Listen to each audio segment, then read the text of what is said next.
हिंदू धर्म में जो बताया गया, तो जिन वगैरह का इसका कोई जिक्र अपने हिंदू धर्म में है नहीं। हाँ, जो चीज़ का जिक्र है वो है भूत का जिक्र है। भूत नॉर्मली पास्ट को भी बोलते हैं।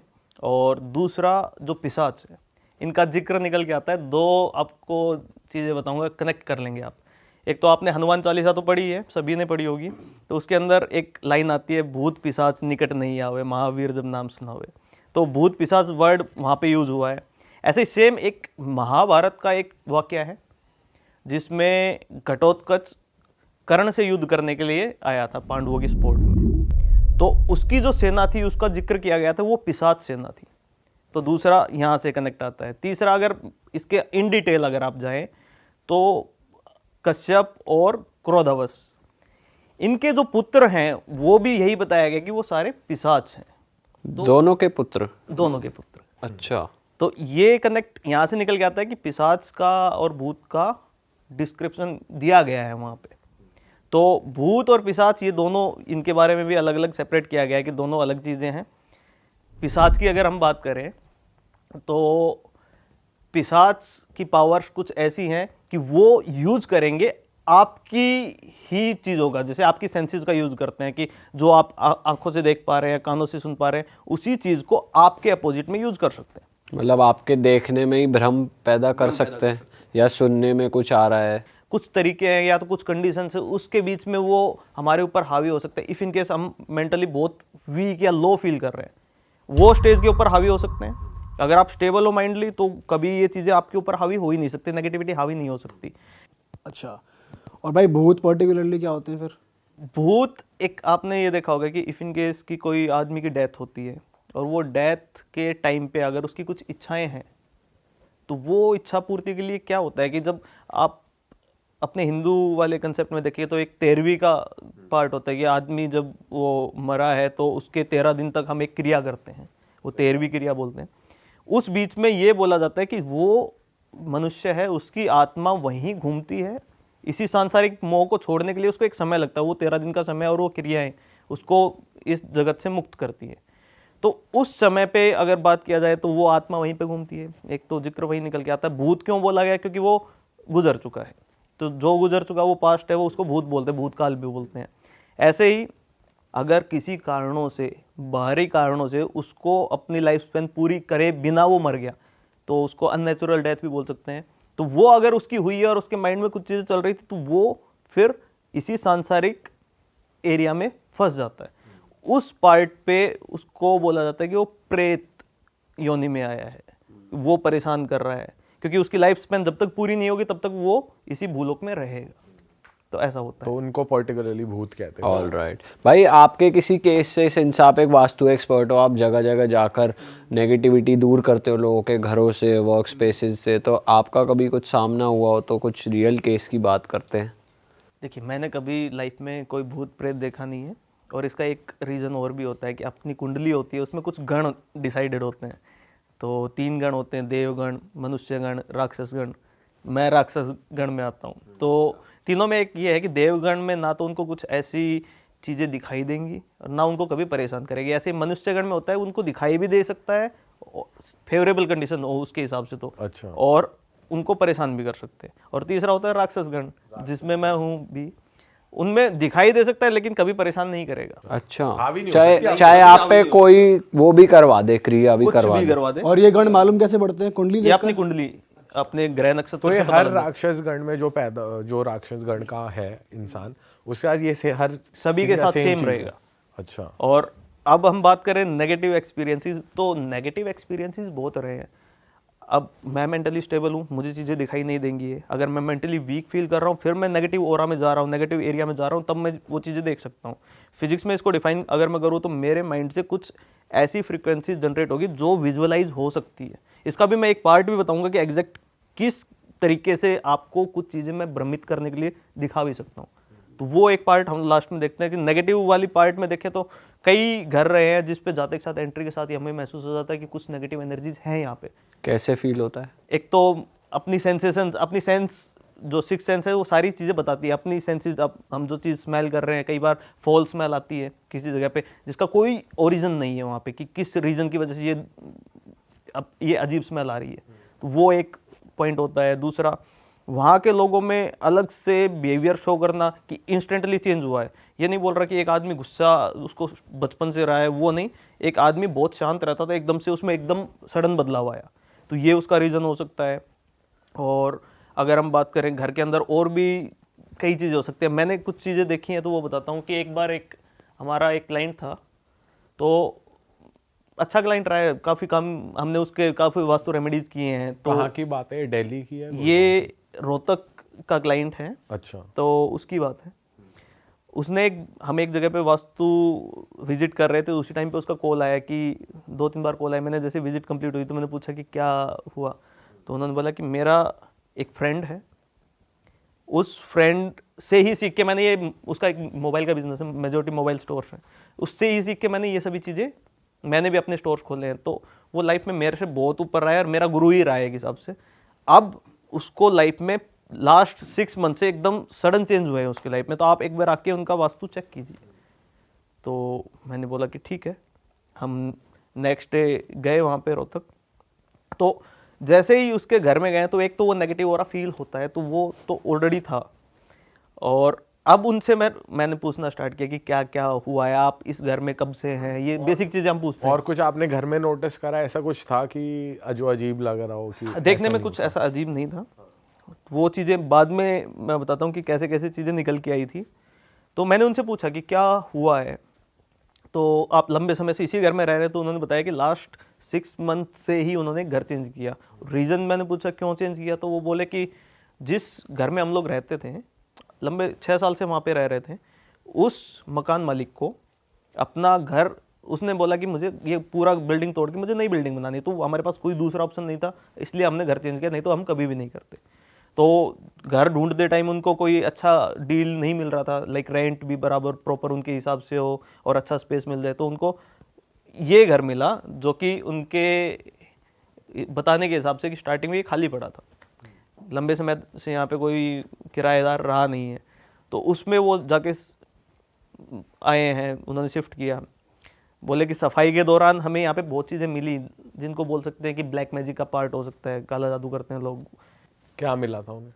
ये गुड़िया वगैरह जो बना के उनमें पिन डालना, ये सभी चीज़ें, और ये चीज़ें उनको मिली थी सफाई के दौरान। उन्होंने नेगलेक्ट किया इस चीज़ को, ठीक है, करना भी चाहिए, मेंटली स्टेबल रहना चाहिए आदमी, नहीं तो मन में घर कर जाती है चीज़, और कहीं ना कहीं उनके घर मन में घर कर भी चुकी होंगी वो। तो फिर ये सभी बताया, तो उस नेगेटिव फीलिंग के साथ मैंने उनको बोला कि आपके घर में हम अभी रेमेडीज़ कुछ नहीं करेंगे, वास्तु दोष नहीं देखेंगे, हम क्या करते हैं, सबसे पहले इस नेगेटिविटी को ख़त्म करने के लिए हम कुछ करते हैं। तो मैंने वहाँ पे अपना हमने एक ट्रिक हम जो यूज़ कर रहे होते हैं वो हमने किया, हमने वहाँ पे कुछ चीज़ें लगाई और उनको बोला कि आप इसके बाद 2-4 दिन, सप्ताह में आपको जैसे ही पॉजिटिव फील होना स्टार्ट हो या कुछ चेंजेस आपको लगे तो हमें बताइएगा। तो विदिन 3 डेज़ उनका कॉल आया। तो कॉल आया तो हम लोग बोले कि क्या हुआ है, तो बोले कि आप आइए, हमें समझ में नहीं आ रहा है कि क्या हुआ है। तो हम विजिट पे गए वापस से। तो मैं क्लियर बता देता हूँ कि हमने वहाँ पे क्या किया था। हमने वहाँ पे एक पिरामिड सेट किया था जिसका एक पर्पज़ था कि वो नेगेटिव एनर्जीज को एब्जॉर्ब करेगा, एक ही पर्पज़ था। तो उस पर ब्लैक कलर की फंगस पूरे पे आ चुकी थी। उसकी फ़ोटोज़ दिखाऊंगा मैं बाद में, आप लोगों को अगर देखनी है तो मैं दिखाता हूँ।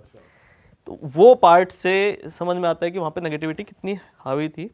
फिर उस रीज़न से मैंने ये भी किया कि इसको और बेटर रिजोल्व करने के लिए मैंने कुछ चीज़ें और भी की, पर अब घर की विजिट करना मुझे लगा कि ज़रूरी है।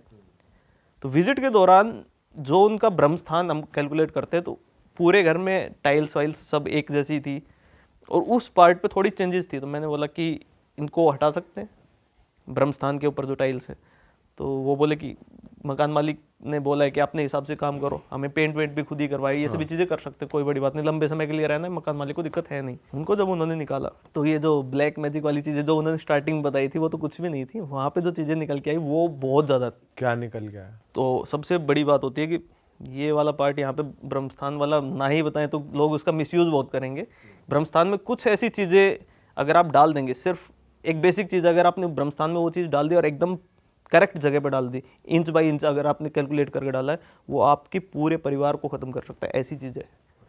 सिर्फ एक चीज़ यहाँ पे बताने पे क्या रहेगा कि लोग इसका मिसयूज़ भी बहुत करते हैं। तो वहाँ से कुछ चीज़ें थी वो निकाली और उस जगह को शुद्धिकरण किया हमने।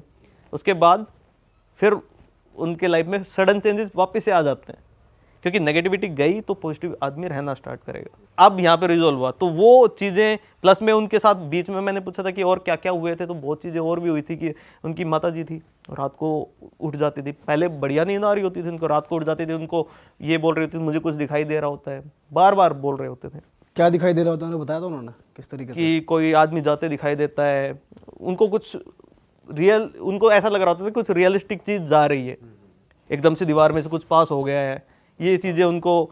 फिर बेसमेंट था उनका, बेसमेंट में ब्लड स्पॉट्स, रात को सफाई करके सोए हैं, सुबह ब्लड स्पॉट्स, उसका रीज़न और भी हो सकता है, लेकिन ये चीज़ें मैच करती हैं, क्योंकि अगर पूरा घर प्रॉपर बंद है उसमें ब्लड स्पॉट्स नहीं आ सकते। हाँ, बेसमेंट में कैसे आ गए? हाँ, तो ये इसके पीछे का रीज़न रहता है कि कुछ चीज़ें तो हैं हमारी लाइफ में जो ये सभी क्रिएट कर सकती हैं, तो कुछ शक्तियाँ, अगर दैवीय शक्ति हैं तो बुरी शक्तियाँ भी होती हैं जो ये चीज़ कर सकती है। तो ये वाला एक्सपीरियंस मेरा थोड़ा अलग रहा है, क्योंकि इतना सडन चेंज मैंने, इतनी स्पीडी ग्रोथ कभी नहीं देखी है फंगस की। अच्छा, तो उनकी सिर्फ माता जी पे ही हो माता रहा जी था पे या किसी और पे भी हो उनके रहा हस्बैंड वाइफ में बहुत अच्छा कोऑर्डिनेशन था, अब लड़ाइयाँ हो रही है था? बहुत ज़्यादा, मतलब क्या खाना है, सिर्फ इतनी बात पूछने पे भी लड़ाइयाँ अगर स्टार्ट हो जाती है, तो ये चीज़ें सडन चेंज में सभी को नोटिस होती हैं, ये हो रही है। बच्चों का पढ़ाई में मन नहीं लग रहा, क्योंकि ऐसी जगह पे, नेगेटिव जगह पे आप भी रहेंगे, आप भी माइंड कंसंट्रेट नहीं कर सकते। तो ये बहुत चीज़ें रही हैं, इन डेप्थ आप जाएंगे तो बहुत चीज़ें रही हैं, तो वो लोग ये सोचेंगे कि ये हम भूतों को प्रमोट कर रहे हैं, तो वो सब चीज़ नहीं है। तो मतलब जैसे वो ओनर के टाइम पे ही हुआ था, वो बस मूव इन हुए तो उन पे रिजल्ट आने लगे। ओनर ने, अब ये वाली बात अगर ओनर से क्लियर की जाए कि उससे पहले कौन, या तो उन्होंने कुछ किया या कोई किराएदार रहा है, ये चीज़ भी हो सकती है कि कोई किराएदार रहा हो, उसने ये क्रियाएं की हो वहाँ पे और उससे ये चीज़ें रिजल्ट्स निकल के आए हो, ये भी हो सकता है। तो ये मकान मालिक से बात होने के बाद चीज़ें क्लियर हो सकती हैं, वो हमने किया नहीं। अच्छा, रिजोल्व हो रहा है चीज़ें, तो रिजोल्व की है हमने। भाई ऐसा सिंस आपकी वास्तु में बहुत ज़्यादा डीप नॉलेज है, तो मैं थोड़ा वास्तु पुरुष के बारे में जानना चाहता हूँ। वास्तु पुरुष की थोड़ी अगर आप हिस्ट्री बता सकते हो, वो कहाँ से, मतलब क्यों ऐसा है कि हर घर में कहा जाता है, हर एक जैसे फ्लैट्स हैं या जो भी है, हर एक घर में जहाँ भी कोई रह रहा है वहाँ वास्तु पुरुष, वास्तु साइंस वर्क करेगी, ऐसा क्यों कहा जाता है? क्या हिस्ट्री है इसके पीछे? इसके पीछे मोस्टली लोग जो जानते हैं वो क्या जानते हैं कि वास्तुशास्त्र कुछ है जिससे चीज़ें रिजोल्व होती है, लोग ये जानते हैं। और वास्तु नॉर्मली मैं बोलूँ तो वास्तु किसी भी घर, बिल्डिंग, मंदिर, इनको बोला जाता है, जिसमें भी हम पूजा पाठ करने वाले या रहने वाले उस जगह को भी वास्तु बोलते हैं हम लोग। और अगर इसके पीछे की स्टोरी पे अगर आप जाएंगे कि वास्तु पुरुष क्या है, तो बैक में एक बार चलते टाइम में, ये एक स्टोरी है, मत्स्य पुराण अपना एक ग्रंथ है जिसमें ये स्टोरी प्रॉपर तरीके से डिफाइंड है। उसमें त्रेता युग की एक बात की गई है, अभी जैसे कलयुग चल रहा है तो त्रेता युग की एक बात है जिसमें एक राक्षस था अंधकासुर नाम से, और वो लोगों को परेशान कर रहा था, मतलब मार रहा था, ये उनको खा रहा था, ये सभी चीज़ें चल रही थी। तो लोग परेशान होके, ब्राह्मणगण, देवगण, मनुष्य सभी मिलके गए शिव जी के पास कि आप ही बचाइए, आप ही करता धरता है, आप ही हमें बचाइए। तो शिव जी ने उनको बोला कि मैं इससे युद्ध करता हूँ। तो शिव जी का और अंधकासुर का युद्ध चला लंबे समय तक, ये लगभग 6 महीने से ज़्यादा का समय उसमें बताया गया है कि इतना लंबा युद्ध चला। और लास्ट में शिव जी ने अंधकासुर को घायल कर दिया, तो वो घायल और होकर गिरा। साथ में ज़्यादा लंबी फाइट होने की वजह से शिव जी को कुछ पसीने आए और पसीने की बूंद एक पृथ्वी पर गिरी। तो जैसे वो बूंद गिरी तो वहाँ से उत्पत्ति हुई एक विशाल पुरुष की, एक अलग तरीके का प्राणी वहाँ पे जन्मा। तो उसको नाम दिया गया विशाल पुरुष। क्यों नाम दिया गया? क्योंकि जैसे ही उसने बर्थ लिया वैसे ही उसने अपना साइज बढ़ाना स्टार्ट किया, और साइज इतना बढ़ाया कि उसने पूरी पृथ्वी को ढक लिया। ठीक है, अब इस चीज़ से कंफ्यूजन सभी में क्रिएट हो गया। देवता ये सोच रहे कि ये तो कोई राक्षस है, ऐसे ही राक्षसगण सभी सोच रहे ये तो कोई देवता है क्योंकि शिव जी के पसीने से प्रकट हुआ है। फिर वो उठा और उसने अंधकासुर को मारा। अच्छा, तो इस चीज़ से खुश होके शिव जी ने बोला कि मैं तुमसे खुश हूँ, अब तुम मांगो क्या मांगते हो। शिव जी बोले हैं तो वो तो बोलेंगे। तो उन्होंने बोला कि उस विशाल पुरुष ने बोला मुझे भूख लगी है, तो आप मुझे कहिए, आप मुझे आज्ञा दीजिए कि मैं इस त्रिलोक को खा के अपनी भूख शांत कर सकूं। तो शिव जी तथास्तु बोल दिए।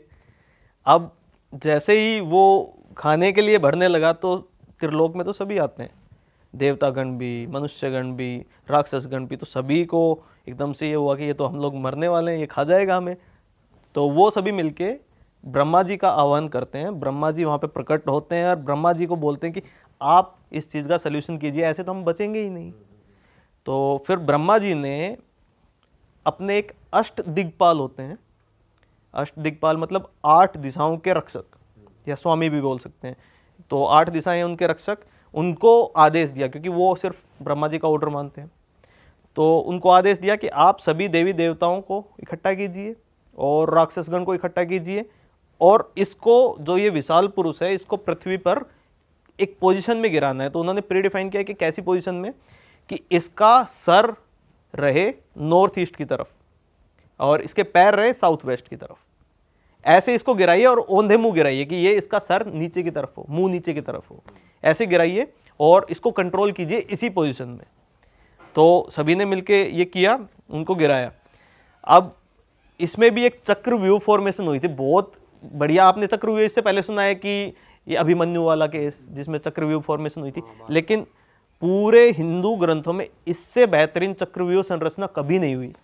ये संरचना कैसे थी कि सबसे पहले जब उसको गिराया गया और फिर उसका साइज घटाना था, तो साइज घटाने के लिए ब्रह्मा जी ने 12 आदित्य होते हैं अपने, उनको ऑर्डर किया कि तुम जाके इनकी इन पोजिशंस पे आप बैठिए और इसका साइज घटाने के लिए अपना वेट बढ़ाइए ताकि इसका साइज घटे। तो चारों दिशा में सबसे पहले तो जैसे आप घर में देखें तो ब्रह्मस्थान आता है, ब्रह्मस्थान के चारों डायरेक्शन पे 4 आदित्य देव आए, वो अपनी जगह पे उन्होंने लिया जगह। उसके बाद pair of gods, next pair of gods, जैसे इंद्र है, इंद्रजया है, ऐसे पेयर ऑफ गॉड्स उसके नेक्स्ट लाइन लूप में गए कि आप यहाँ पे सिचुएट हुइए। तो ऐसे करके टोटल 12 देवता बीच में उसको कंट्रोल करने के लिए लगे। अब बीच में फिर भी वो कंट्रोल नहीं हो रहा था, तो ब्रह्मा जी ने बोला कि अब बिल्कुल मिड वे में मैं इसको कंट्रोल करता हूँ। तो सबसे ज़्यादा एरिया ब्रह्मा जी ने वहाँ पे कंट्रोल किया और उसका साइज घटाना स्टार्ट किया। अब इस बीच में वो इधर उधर ना भागे, हाथ पैर ना मारे और एक ही जगह पे बना रहे, तो बाकी चारों डायरेक्शन पे देवता स्थापित किए गए, कुछ असुर भी और देवता भी स्थापित किए गए कि आप ये प्रोटेक्ट, ये इंश्योर कीजिए कि इससे बाहर ना जा पाए। तो उसमें जैसे हम बात करें ईस्ट डायरेक्शन में ऐसे देवताओं को प्लेस किया गया कि जो लाइक सूर्य देव पहले ईस्ट की तरफ आते हैं, 5वें पद पे आते हैं, उनको वो लाइन में जितने भी देवता थे वो सारे रोशनी के देवता हैं, ब्राइट या स्पार्कलिंग गॉड बोल सकते हैं वो देवता, कि अगर वो सारे अपने एनर्जी से स्पार्क करना स्टार्ट करें तो पूरी पृथ्वी को इतना रोशनी देंगे कि सभी कुछ देख ही ना पाए। तो अब इसको बैलेंस करने के लिए अपोजिट डायरेक्शन में, वेस्ट डायरेक्शन में, उन्होंने उन देवताओं को रखा जो डार्कनेस को रिप्रेजेंट करते हैं। इसी तरीके से बात करें नेक्स्ट, अगर हम देखें नॉर्थ डायरेक्शन पे, नॉर्थ डायरेक्शन में उन्होंने क्या किया कि उन देवताओं को स्थापित किया जो बर्थ के लिए रिस्पॉन्सिबल है, बर्थ एनर्जी हमें प्रोवाइड करते हैं कि हम नए जन्म लेते हैं तो उनकी शक्ति देने वाले। अब उसको बैलेंस करने के लिए बहुत ज़्यादा लोग जन्म लेंगे तो ये तो पॉपुलेशन बहुत हाई हो जाएगी, तो उसको कंट्रोल करने के लिए उन्होंने साउथ में उन देवताओं को रखा, जैसे यमदेव हैं, उनको स्थापित किया कि वो मृत्यु के देवता है। तो ऐसे एक चक्रव्यूह की फॉर्मेशन हुई। फिर चारों कॉर्नर पे 4 राक्षसी हैं, जैसे पूतना साउथ वेस्ट में आती है, तो उनको भी रखा कि आप डायरेक्शंस दीजिए, आप भी कंट्रोल कीजिए। तो ये एक चक्रव्यूह की फॉर्मेशन हुई है, बहुत स्ट्रॉन्ग चक्रव्यूह की फॉर्मेशन, इससे उसको कंट्रोल किया गया। अब ब्रह्मा जी ने बोला कि इसको पृथ्वी में समाहित करना है, तो वास्तु पुरुष उसको नाम पहली बार यहाँ पे ब्रह्मा जी ने दिया, क्योंकि वो एग्री हो गया, ठीक है आप ब्रह्मा जी जो बोलेंगे मैं करूँगा, मुझे थोड़ा तो ऐसे वो दीजिए कि फ्री एरिया दीजिए, स्पेस। तो ब्रह्मा जी ने बोला कि आज से तुम लोक कल्याण के लिए कार्य करोगे और इसी डायरेक्शन में बने रहोगे, धरती के अंदर समाहित रहोगे। और वास्तु पुरुष मैं आज से तुम्हें अपना नाम देता हूँ, तुम्हें अपना मानस पुत्र बोलता हूँ कि मेरे पुत्र हो तुम और ये तुम्हारा नाम है। अब उसने ये भी बोला कि ब्रह्मा जी अब मैं ये आपकी सारी बातें मान रहा हूँ, लोक कल्याण में आप जो बोलेंगे मैं वो करूँगा, मुझे अपनी भूख शांत करने के लिए भी कुछ बताइए। तो यहाँ पे एक कंसेप्ट निकल के आया पूरा। इसमें ब्रह्मा जी ने उनको बताया कि आप पहले तो लोक कल्याण के लिए कार्य करेंगे, किन किन लोगों को आप कभी हानि नहीं पहुंचाएंगे वो बताया, और किन को हानि पहुंचा सकते हैं अपनी भूख शांत करने के लिए वो बताया। तो उसमें उन्होंने बताया कि जो व्यक्ति भी इस पूरे भूखंड पे, धरती पे कोई भी नया निर्माण करेगा, लाइक प्लॉट बनाएगा या फिर कोई भी बिल्डिंग बना रहा है, टेम्पल बना रहा है, तालाब बना रहा है, वो क्या करेंगे, कुछ चीज़ों का पालन करेंगे। तो पालन किन किन चीज़ों का करने के लिए बोला कि उन्होंने बोला कि भूमि शुद्धिकरण करेगा, सबसे पहले भूमि पूजन करेगा, वास्तु पूजन करेगा। अब जब ये कंस्ट्रक्शन बढ़ने लगेगी ऊपर तक, जैसे छत निर्माण हो गया या घर कंप्लीट हो गया, तो उस टाइम पे गृह प्रवेश पूजा करेगा, हवन करेगा, वास्तु बलि देगा, देव बलि देगा। अब ये बलि का मतलब यहाँ पे ये नहीं कि वो पशुओं को मार रहे हैं, हर एक देवता को एक मतलब प्रसाद के रूप में कुछ चीज़ें चढ़ाना, अर्पित करना। लाइक कुछ देवताओं को घी पसंद है, कुछ को चंदन पसंद है, तो ये सभी उनको प्रोवाइड करेंगे। और उसके अलावा तुम्हारा ख्याल रखेंगे, सेवा करेंगे तुम्हारी, हर देवताओं को परफेक्ट स्थान दे देंगे, उनको तुम कभी भी परेशान नहीं करोगे।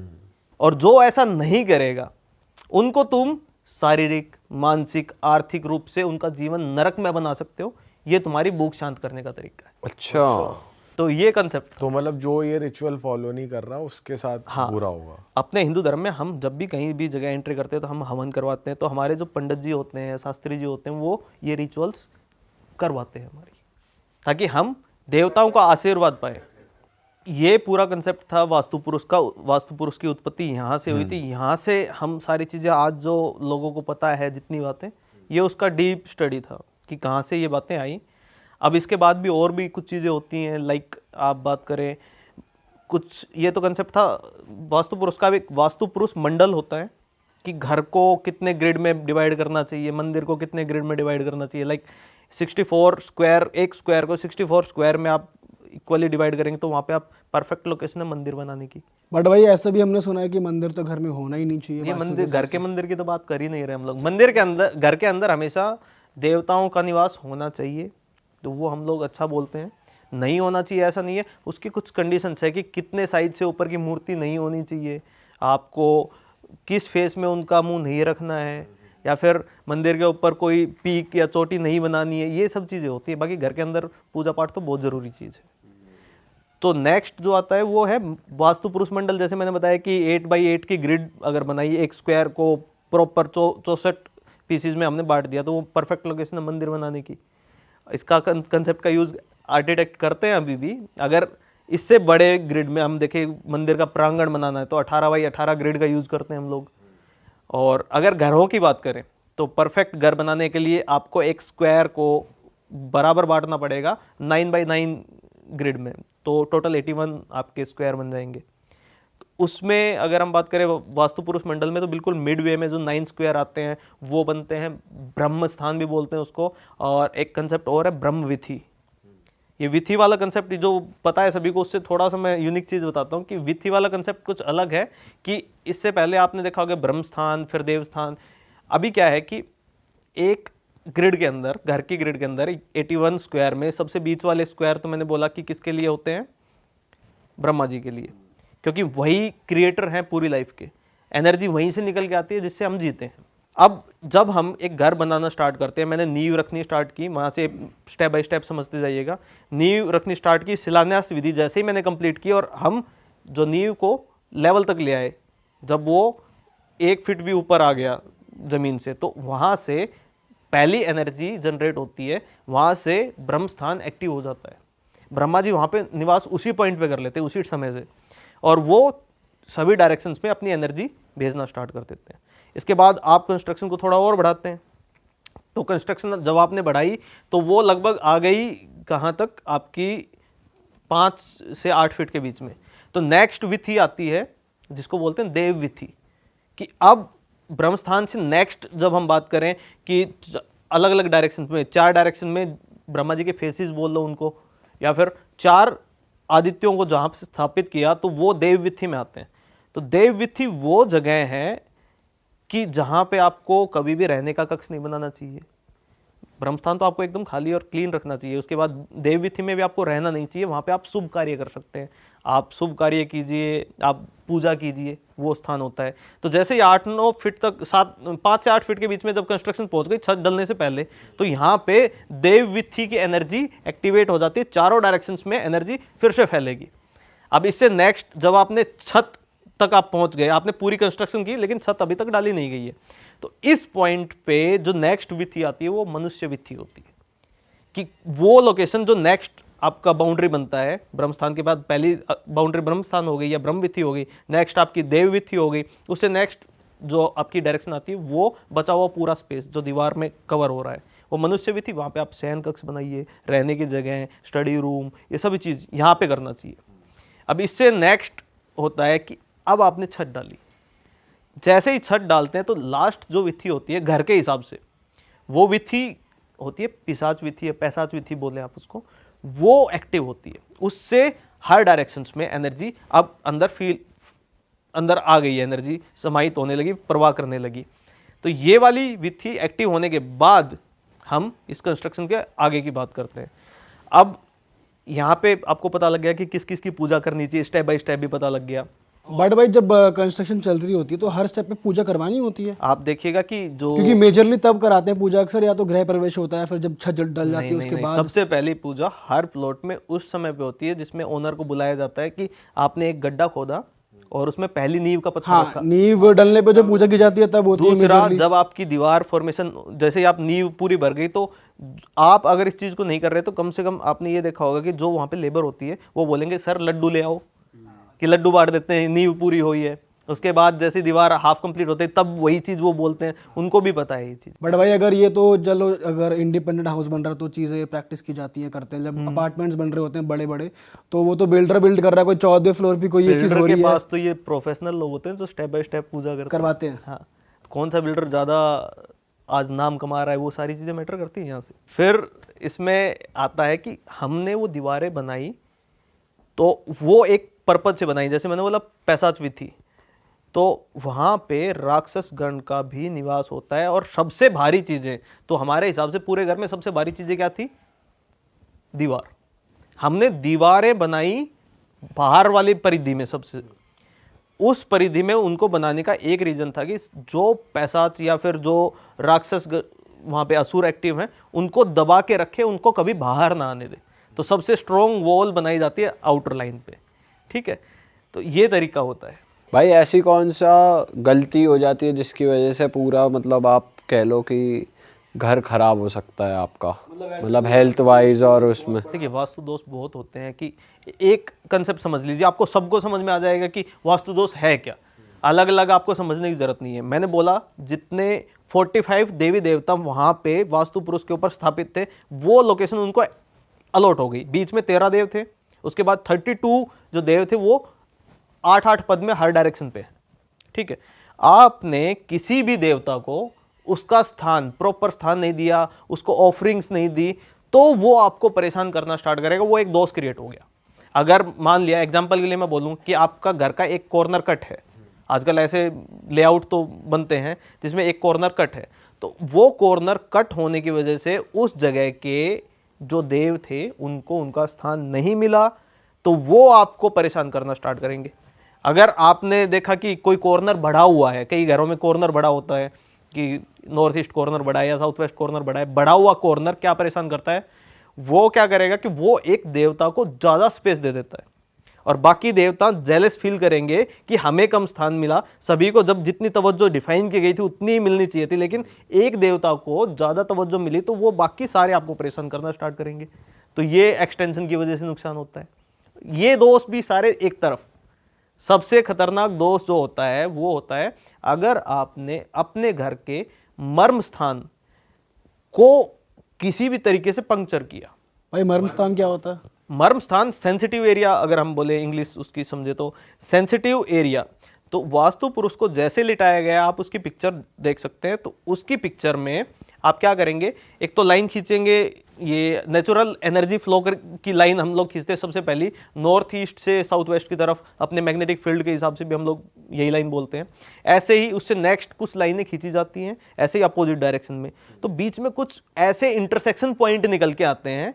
वो इंटरसेक्शन पॉइंट एग्जैक्ट आप देखेंगे वास्तु पुरुष के किसी ना किसी सेंसिटिव ऑर्गन के ऊपर आते हैं, लाइक हार्ट के ऊपर आते हैं, नाभि के ऊपर आते हैं, सर के ऊपर, सर के पास भी आते हैं कुछ नियर बाई, तो थ्रोट के ऊपर आते हैं। तो वो सेंसिटिव पार्ट ऐसे हैं ह्यूमन बॉडी में, आप उनको पंक्चर करोगे तो आपको बहुत परेशानी होती है। लाइक हार्ट को पंक्चर किया तो सबसे खतरनाक काम है। तो वो उस हार्ट की जगह अगर हम वहाँ पे देखें तो वो जगह हो गई, वो मर्म स्थान निकल के आ जाते हैं लाइंस खींचने पे हमें। तो मर्म स्थान को पंक्चर करने का मतलब मेरा ये क्या है कि आपने वहाँ पे कील चुबो दी या कील गाड़ दिया, आपने कोई पिलर बना दिया उसके ऊपर। एग्जैक्ट जगह होती है। कैलकुलेशन करने का भी तरीका क्या है कि एक स्क्वायर जो मैंने बताया था कि 81 स्क्वायर्स है, तो एक स्क्वायर का फॉर एग्जांपल मैंने बोल दिया कि 1/1 फीट का स्क्वायर बनता है, तो मल्टीप्लाई करेंगे 1/1, तो 1 आया, 1 स्क्वायर फीट में 12 इंच हुए, तो 12 इंच मल्टीप्लाई बाई 1/8 टाइम, तो ये लगभग कितना आ गया 1.5 या उससे थोड़ा सा ज़्यादा। इतने इंच की जगह, एग्जैक्ट प्रॉपर जगह बताई गई है, इतने इंच की जगह में आपने ये सभी कार्य नहीं करने, पंक्चर नहीं करना, उस जगह पे कोई भी हैवी वस्तु नहीं रखनी है। तो वो चीज़ें आप अपनी बॉडी के अंदर महसूस कर सकते हैं। अगर आपने वहाँ पे किसी भी पार्ट को पंक्चर किया तो वैसी ही फीलिंग आपको अपनी बॉडी पार्ट्स में भी आनी स्टार्ट होगी। ये घर के सभी मेंबर्स के साथ होगा? ये सबसे पहला अफेक्ट करेगा ओनर को और घर के सन को। जैसे हार्ट वाला पार्ट है, अगर आपने पंक्चर किया तो उस चीज़ को एक और वर्ड नाम दिया गया है कि मर्म वास्तु वध, कि आपने मर्म वास्तु का वध कर दिया।